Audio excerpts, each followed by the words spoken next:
వారం రోజుల్లో 50 మందికి బట్టతల, బాధితుల గగ్గోలు.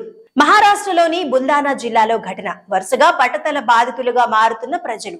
ఆయా గ్రామాలను సందర్శించిన వైద్యాధికారులు. నీరు, జుట్టు, స్కిన్ శాంపిల్ సేకరణ. మహారాష్ట్రలోని బుల్దానా జిల్లాలోని పలు గ్రామాల్లో వారం రోజుల వ్యవధిలో 50 మంది బట్టతల బాధితులుగా మారారు. దీంతో ఒక్కసారిగా కలకలం రేగింది. ఏం జరుగుతోందో అర్థం కాక ప్రజలు బెంబేలెత్తిపోతున్నారు. ముఖ్యంగా జిల్లాలోని బోర్గావ్, కల్వాడ్, హింగ్నా గ్రామాల్లో ఈ సమస్య ఎక్కువగా ఉంది. ఈ గ్రామాల్లో రోజు రోజుకు బట్టతల బాధితులు పెరుగుతుండటంతో వైద్యాధికారులు స్పందించారు. ఆయా గ్రామాల్లో పర్యటించారు, బాధితులతో మాట్లాడారు. వారం నుంచి జుట్టు, స్కిన్, కలుషిత నీరు శాంపిల్స్ సేకరించి పరీక్షలకు పంపారు. ఎరువుల కారణంగా నీరు కలుషితమవుతోందని, జుట్టు రాలిపోవడానికి ఇదే కారణమని ప్రాథమికంగా గుర్తించారు. పరీక్షల నివేదిక వచ్చిన అనంతరం అసలు కారణం తెలుస్తుందని చెప్పారు.